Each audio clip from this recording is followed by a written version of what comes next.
शैक्षणिक मित्रों, आज हम लोग एक निबंध पर चर्चा करने जा रहे हैं इस YouTube वीडियो के माध्यम से।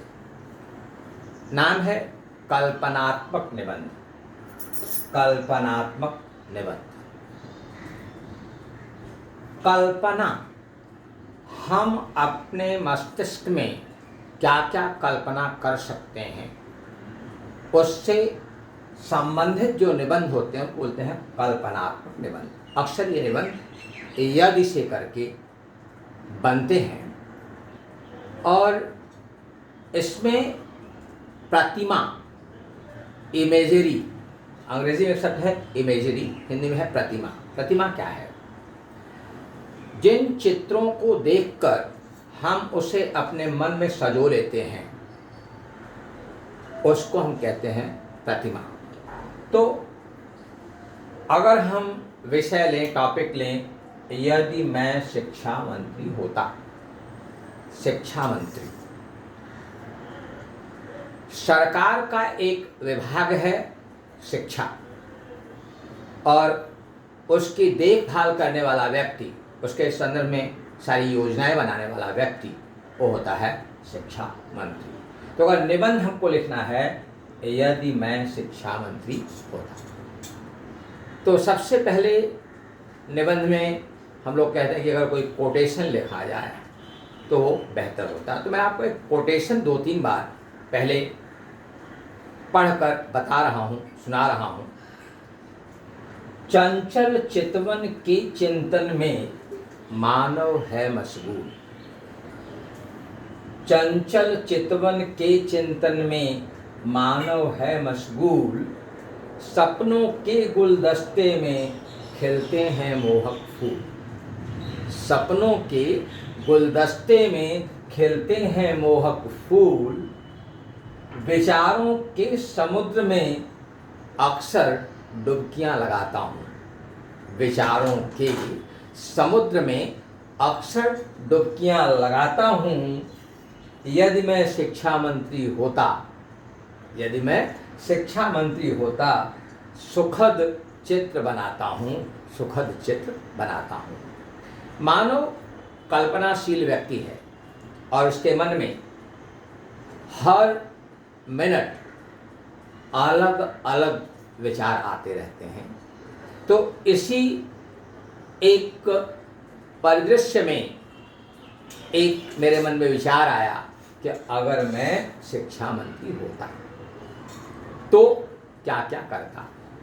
तो पहले आप ये कोटेशन लिख दीजिए, इसके बाद प्रस्तावना।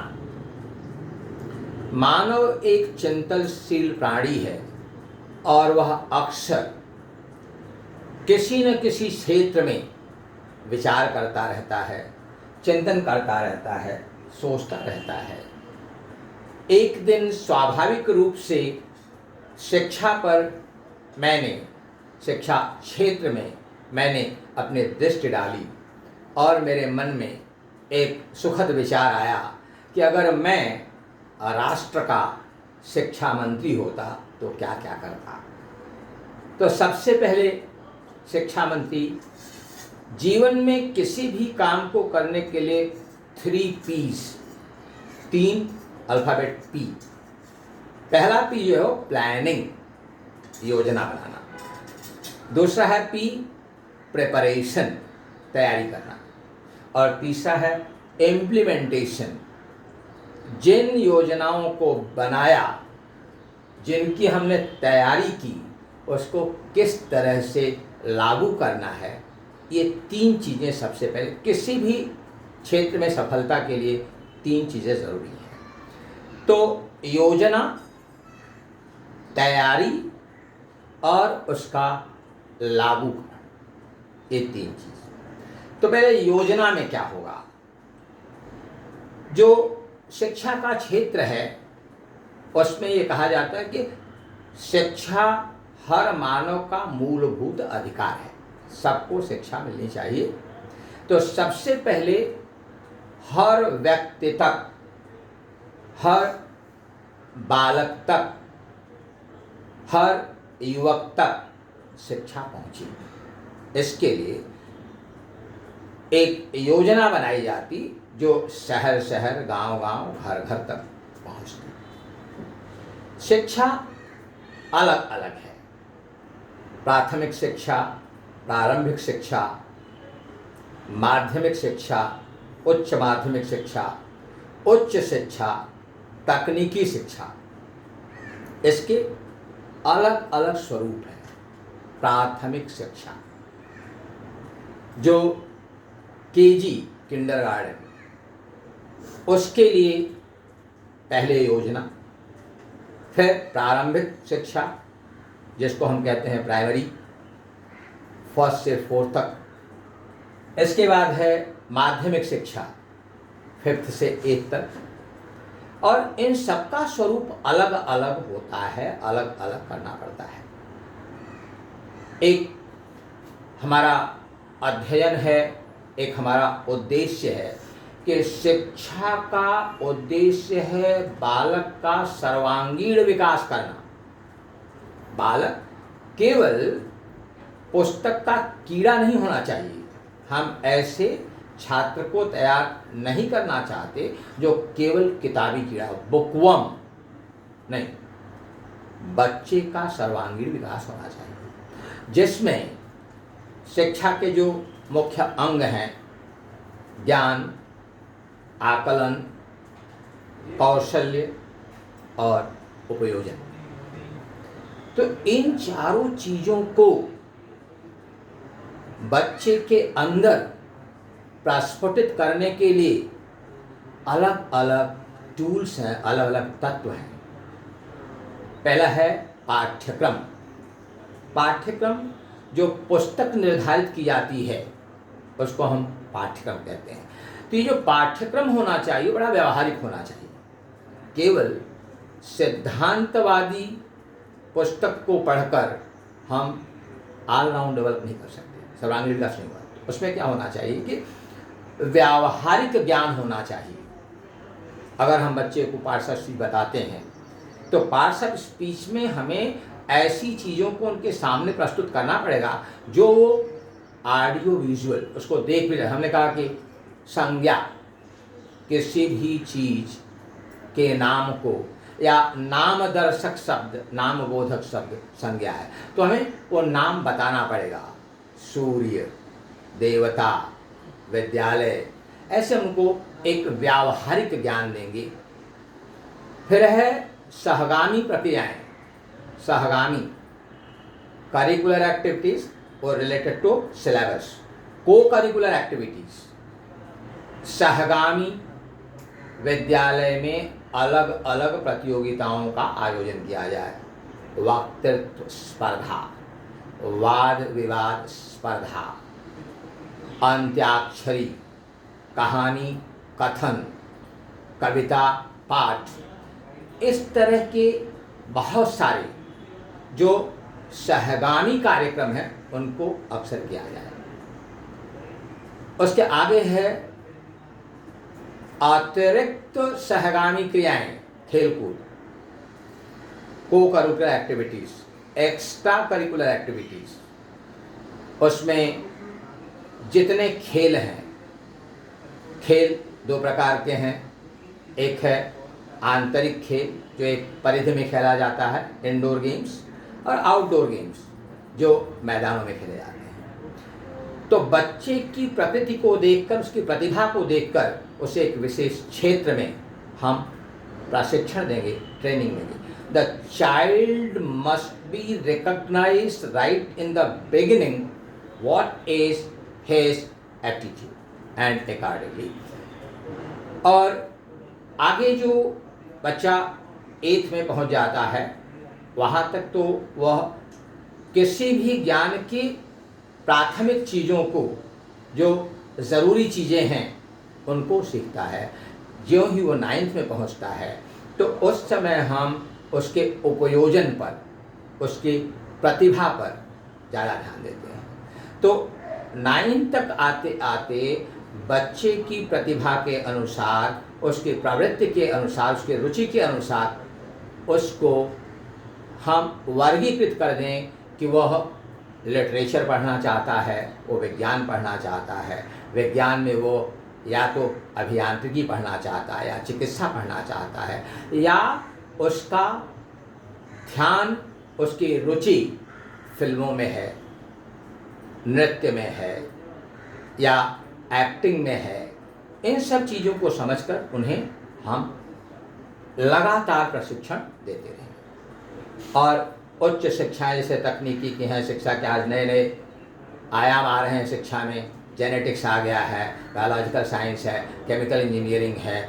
एविएशन है, इन सबको हम एक बहुत समृद्ध योजना से बच्चों के अंदर तक पहुंचाएंगे।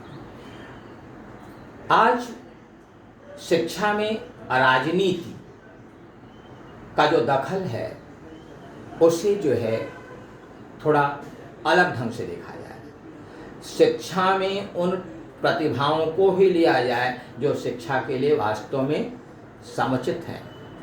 अगर हम शिक्षा के साथ खिलवाड़ करेंगे तो देश का भविष्य, शिक्षा किसी भी राष्ट्र के लिए उस देश की रीढ़ की हड्डी के समान है। Education of a nation is like a backbone of a body. तो शिक्षा को हम इस तरह से प्रतिभाओं में बांटेंगे।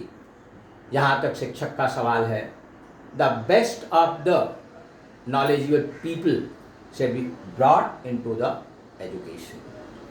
और इन माध्यमों से, जैसे आजकल हम लोगों ने क्या किया है, मीडिया के माध्यम से शिक्षा को देना शुरू किया है। तो इस तरह की चीज़ें बनाई जाएं, एजुकेशन के जो वीडियोस बनाए जाएं वो इतने प्रभावशाली हों कि बच्चों तक पहुंच सकें। और एक बहुत बड़ा परिवर्तन आज शिक्षा के क्षेत्र में आया है। पहले हम केवल शिक्षा में ज्ञान पर ज़्यादा ध्यान देते थे, परिभाषाएं हम बच्चों को याद करवाते थे, सूत्र याद करवाते थे, लेकिन आज हम बिल्कुल अलग दृष्टि में जा रहे हैं। जो ज्ञान है उसकी संकल्पना क्या है, बच्चों को वो बताना है। जब तक हम बच्चों को ये नहीं समझाएंगे कि ये वास्तव में है क्या, इसको पहले आप समझो, संकल्पना क्या उसको समझो, तब तक बच्चा कभी भी पढ़ाई की तरफ आकर्षित नहीं होगा। और जब वो आकलन कर लेता है, समझ लेता है, तो कौशल्य, कुशलता से वह अपने जीवन में उसे स्थान दे सके। कौशल्य, the skill must be taken by the child, must be understood. He should be eager to use that knowledge skillfully। और फिर अंत में है उपयोजन। मैं आपको ये बता रहा हूँ कि किस तरह से निबंध लिखना है। तो सारे जो मैंने पॉइंट्स दिया कि आपको प्रतिमा बनानी होगी, आपको सबसे पहले प्रस्तावना लिखनी पड़ेगी, सबसे पहले आपको समझना पड़ेगा कि कल्पना में किस तरह का निबंध है, और फिर उसको अंत में है कि प्रेजेंटेशन, उसका प्रस्तुतिकरण। जब तक हम उसको अपने शब्दों में प्रस्तुत नहीं कर सकते, ऐसा कहा जाता है कि निबंध फूलों का एक सुंदर गुलदस्ता है। जब हम गुलदस्ता बोलते हैं तो क्या कहते हैं कि आपको उस क्षेत्र में ज्ञान होना चाहिए, आपको उस क्षेत्र में समझ होनी चाहिए, फिर उसे किस तरह से हम कुशलता से जीवन में हासिल कर सकते हैं वो होना चाहिए, और अंत में उसको हम समाज में, अपने जीवन में किस तरह से उपयोग कर सकते हैं। इन सब चीज़ों को अगर हम अच्छी तरह से एकत्रित कर लेंगे तो एक सुंदर सा निबंध बन जाता है। अंत में आपको उपसंहार, यदि मुझे जीवन में शिक्षा मंत्री बनने का अवसर मिला तो मैं एक आदर्श शिक्षा पद्धति को, अब आदर्श शिक्षा पद्धति में जो ऊपर चीज़ें बताई गई उन सारी चीज़ों को हमें लागू करना होगा, और एक सामान्य व्यक्ति से लेकर के उच्च सामाजिक व्यक्ति तक शिक्षा को समान रूप से, आज शिक्षा का व्यवसायीकरण हो गया है, मैं उस पर निश्चित रूप से एक नीति बनाऊंगा। उस नीति के तहत ही हर बच्चे को शिक्षा में, मेरा एक और मानना है कि आरक्षण पद्धति शिक्षा से बाहर रखनी चाहिए। इन मुद्दों को अगर आप बांध लेंगे तो आपका एक अच्छा सा निबंध तैयार हो जाएगा। Thank you.